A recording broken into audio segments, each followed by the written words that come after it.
Hello everybody, this is Vesper, and this is episode 2 of our Street Fighter V Let's Talk series. Now, Ono recently had an interview with Famitsu magazine, and he says that they have a secret detail to release about Street Fighter V come this Saturday. That's on December 13th, and it's during the Capcom Cup Finals. So what could this secret detail be? Now, the topic I want to talk about today is mostly about the parry system and the guard crush system. Now, the parry system is basically probably one of the most popular mechanics in Street Fighter. People have requested it a lot to be included into the game, especially in Ultra Street Fighter 4 as an additional mechanic. It wouldn't be much of a surprise if they added the parry system to Street Fighter V, but I kind of doubt it because usually the way it works is with each new Street Fighter, they're adding new mechanics and they're not basically, bringing back all the old ones and adding onto it. Think of it kind of like the Final Fantasy series where we have a different battle system every game. We go from the Materia system to the badass draw system. But you guys get the idea. Now, when we all took a really close look to the gameplay trailer in Street Fighter V, we noticed there's a lot of things that reminded us about Street Fighter 3. And that's where the parry system originated from, was Street Fighter 3.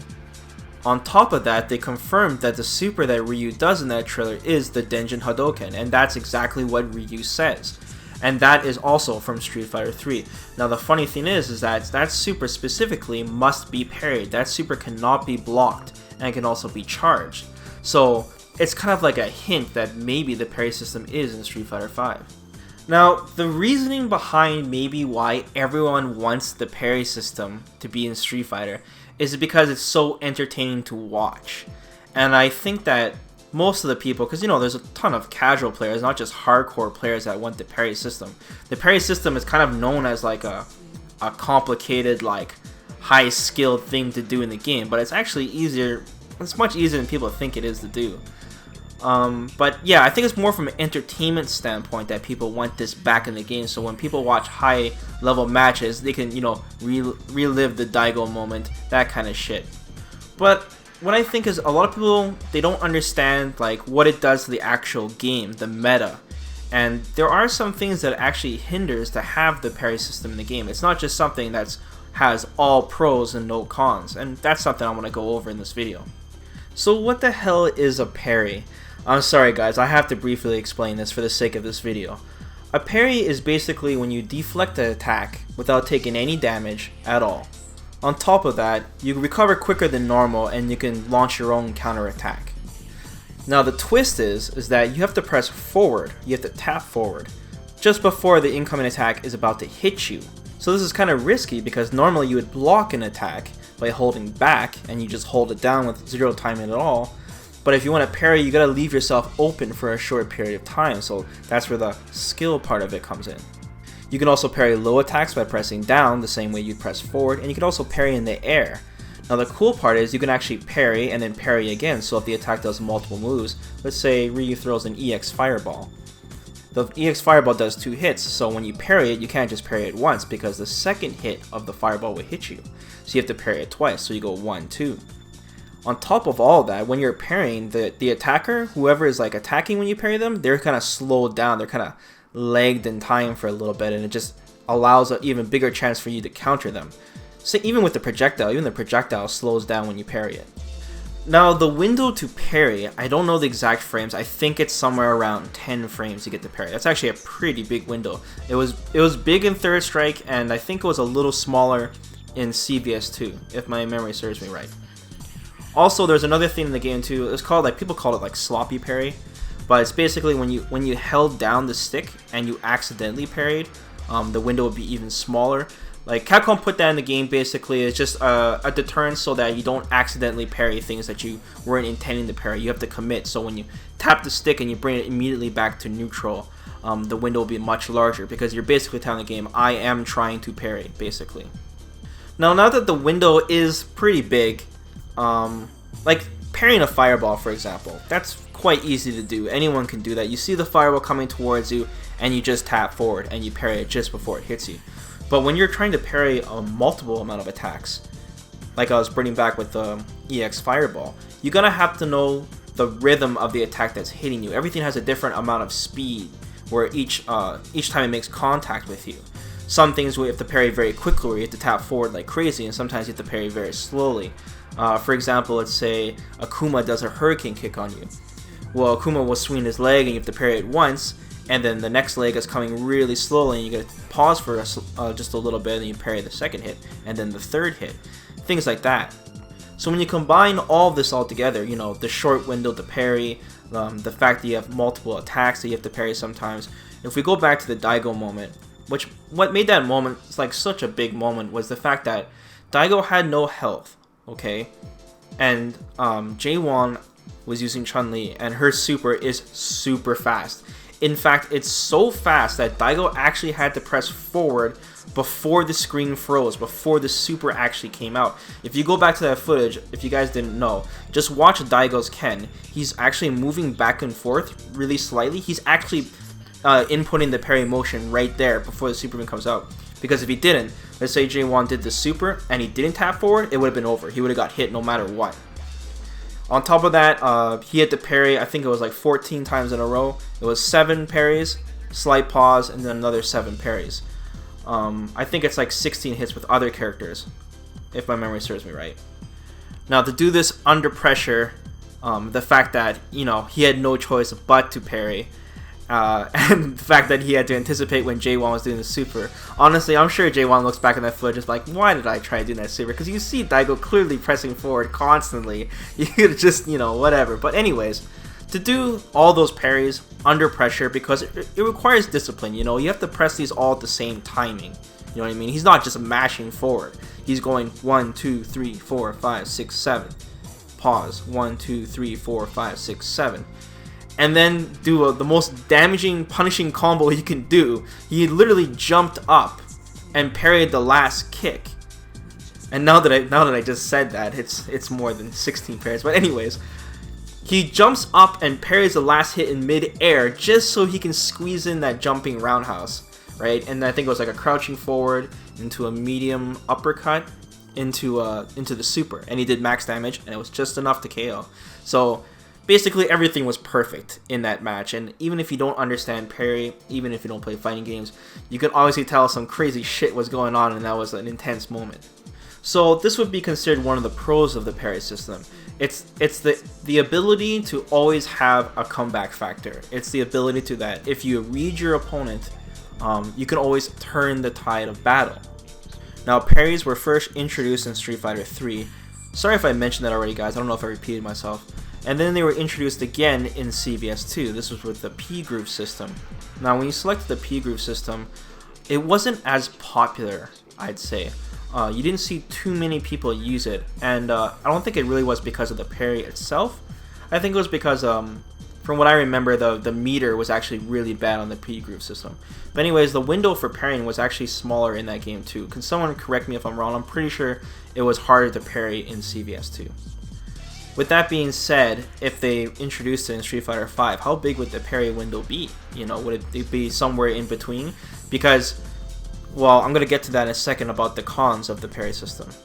One last thing I want to mention here is that there was also a red parry system. And the way red parries worked, this was in Street Fighter 3 only, it wasn't in CVS 2.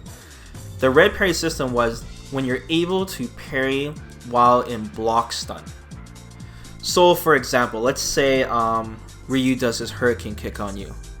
So Ryu does his hurricane kick and you block the first hit, and the next hits are coming and you're stuck in block stun. What you could do is you can actually just parry in block stun, and it would be a red parry. Now the only thing about this was that the window was extremely small. I think it was like 2 frames for normals. It had to be pretty much a perfect parry. Now in really, really high play meta, it got to the point where players didn't use the same type of block strings because it could be red parried, because you know, the game has been out for so long that everyone has just mastered it. And if you guys watch like the top Japanese players play Third Strike, seriously, it'll blow your mind away, the shit that they're actually parrying. Let me give a really easy example though. So you guys know Ken from Third Strike. He has that little chain he has where he goes medium punch into fierce punch. He goes 1, 2, and then you throw a fireball or whatever, right? Or you cancel the super. So many Ken players love to fish for that string so they can, you know, hit confirm into whatever they want to do. But if you play against someone who's played the game for so long and I block it, say you went in on me, you did jumping roundhouse, I blocked it, and then you go medium fierce, and I know this guy's gonna do a medium fierce. I'd red parry your fierce punch and you get hit for it, right? So like basically, even though the chain was optimum, it was the best choice to do, right? It was such a good hit confirm. You couldn't do it because it would be too predictable. So you always had to change things up, and even if you weren't using like optimized things. So for example, you go jump in roundhouse and you go crouching light punch with Ken, for example, or light kick would be better actually. You would change up the timing, so if I attempted the red parry, that I get hit, right? So and then you have to constantly change, because then like let's say people were so used to doing crouching light kick, and then you would change it back to medium punch, fierce punch, and there you go. That's like the meta. It's like it's evolving forever, and it will always feel fresh, so to speak. Another thing people will debate with Parry is that the fact that they say that it'll basically help the low tier characters, because it's a game mechanic. It's not a character mechanic. So basically everyone has access to Parry. So in theory, if you were using the worst character in the game, let's say someone like 12 or Q in Third Strike, and you were really good at parrying, then you would, it wouldn't matter how bad your character is, because you could always counter all the crazy shit that the high tiers are doing.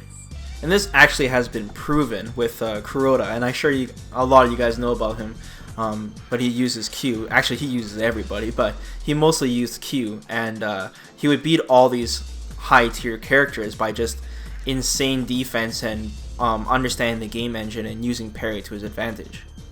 So with all this praise about the parry system, how it's this mechanic that always evolves, and it's entertaining to watch, and it helps you overcome obstacles, what could possibly be bad about parry? Well, one thing that parry does is that it actually changes very basic meta of Street Fighter. So, for example, let's start with zoning. The fact that you can parry a projectile and not take any damage, and it's quite easy to do. A big part of Street Fighter is that there's a lot of zoning characters, so basically chucking fireballs and controlling space. And if you're Ryu, for example, and you're constantly throwing fireballs at me, I'm just going to keep parrying. I'm going to keep parrying. I can sit there all day and parry. And basically you're not putting any pressure on me at all. Or the other way around, say I want to get in, I just walk towards you and keep parrying your fireballs until I get closer and closer. It is like you have no impact on the game, you're not controlling space. The most basic point is to deal chip damage with the fireball, make it so that he's slowly losing life and he's going to get uncomfortable, and eventually he's going to make a bad decision, like he's going to jump. And that's the whole point, is that you control the tide of the fight. Now a lot of you might think that zoning is lame and you're just, spamming fireballs, so to speak. If you really appreciate what makes Street Fighter, you'll want that maintained in the game, basically, because that's the whole thing about Street Fighter, is that the characters are so different from each other, and that they all have their different styles of playing. We got your grappler characters that want to get close, we got rushdown characters, we got characters that want to keep you away, like Guile, for example. Things like that. And when you have the parry system, it kind of just takes out part of that game, what makes Street Fighter Street Fighter. Now some might argue that the fireballs in Third Strike weren't that good.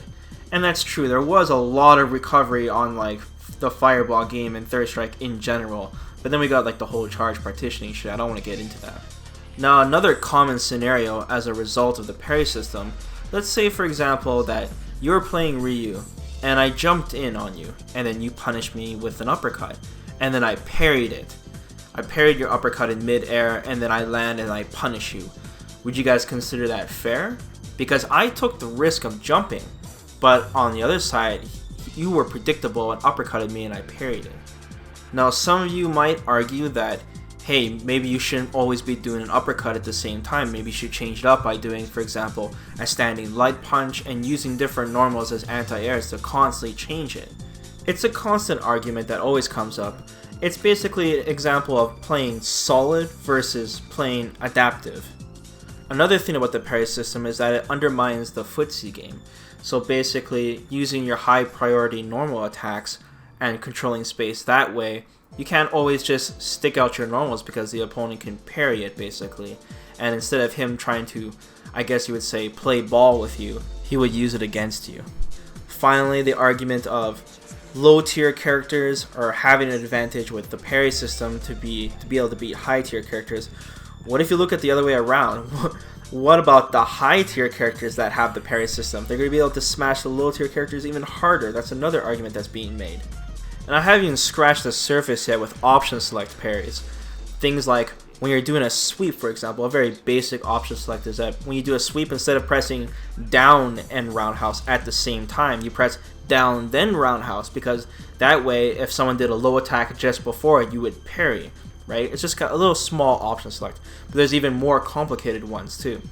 So what do you guys think? Do you guys think that the parry system belongs in Street Fighter V? Do you think it should just stay with the older titles?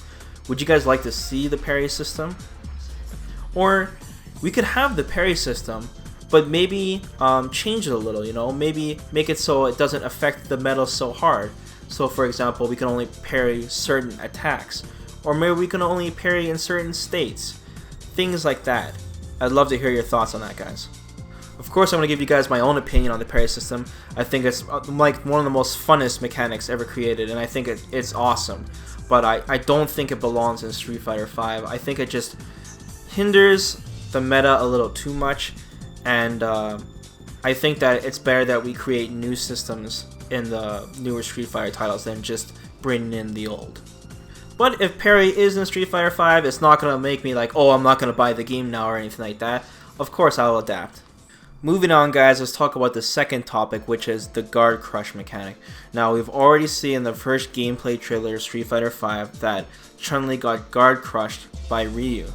Now, we don't know if there is that, like, we don't, just because we saw it doesn't mean exactly that guard crush is in the game. It could be something that's only specific to Ryu, for example, with his V-trigger system or whatever they call it.